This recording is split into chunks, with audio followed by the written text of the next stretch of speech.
咱赶紧来关心这风台动态，讲到这中度风台卡路继续伫咧挖金，目前是伫咧台湾的东北东方海面上向西北西来耍，暴风圈也当咧接近台湾北部，对新北、嘉南、宜兰会造成影响。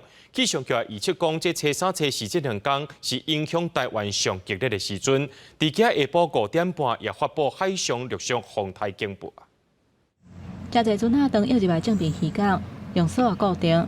都惊转车的工具去风台扇一个海去，因为大数做风台才打走，卡路风台搁煞咧到位，是风唔敢大意。太大，这个一条缆绳不够啊，多拉几条这样。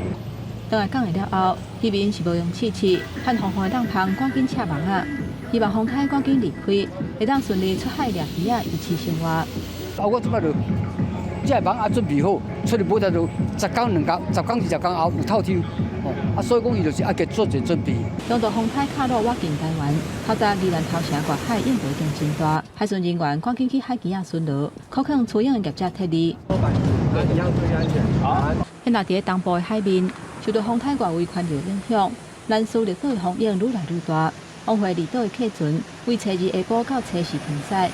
早起业者已经开始往回离岛的5帮船，甲南苏的1帮船，要为2个离岛甲1000外游客载倒转来。嘛，地属部分的游客提早结束行程。要提前回来啊？有啊。提前多久？3天吧。台北市环保局下晡嘛加强清理水沟啊，要来做防灾准备。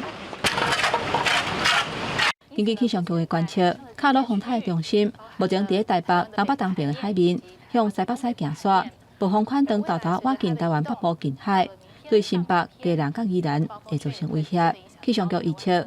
初三、初四这2天是风台离台湾上晚影响上大的时间。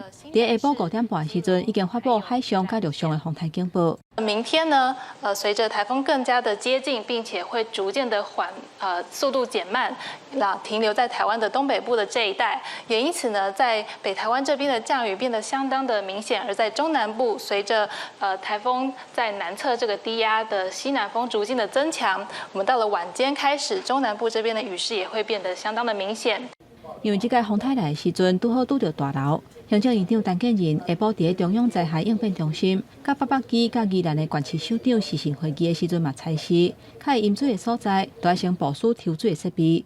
这一段期间刚好碰到天文大潮，那南部呢已经有一些地方虽然没有下雨，就已经有积水的现象哈，所以经济部务必要在这个易淹水的地区呢预先部署好这个抽水的机具，还有抢修的人员。另外，中央灾害应变中心指挥官林佑昌，嘛请地方政府针对山区、甲海边仔划设警戒区，而且加强落实环边宽道距离。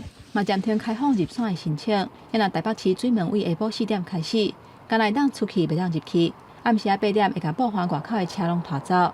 记者综合报道。